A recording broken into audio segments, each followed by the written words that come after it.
con l'avvocato Bruno Barel un commento sull'inaugurazione di queste fiere di Santa Lucia. Una nobilissima tradizione che conserva la ricchezza della storia e che però è piena di futuro perché è piena di idee nuove, di gente giovane e perché riesce in qualche modo a dare il senso di una comunità che evolve nel tempo mantenendo però i valori storici. Col presidente di Coldiretti, Giorgio Polegatto, qual è il ruolo di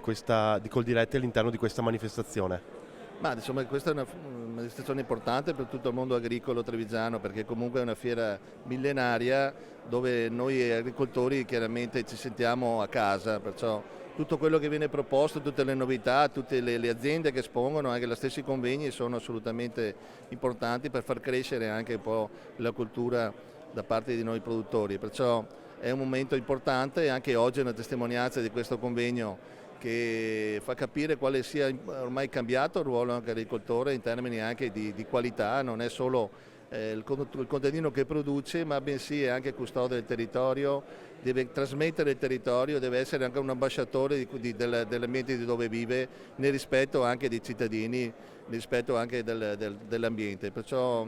sono ormai tante le richieste che ci sono anche da parte degli enti turismi che vengono nelle nostre zone, che vogliono comunque essere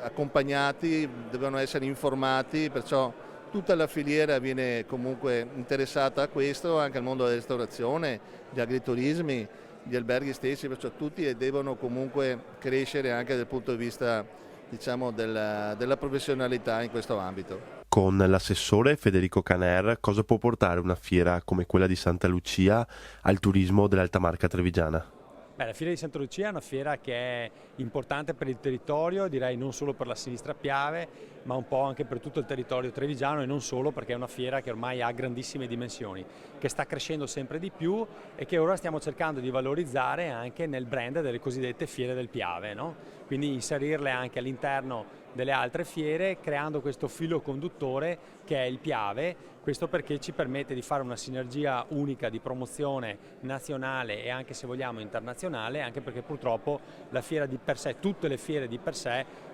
rischiano di andare in sofferenza nel mercato internazionale sia in termini di promozioni che in termini economici. Quindi l'idea di collegarsi al resto del territorio è sicuramente una scelta vincente.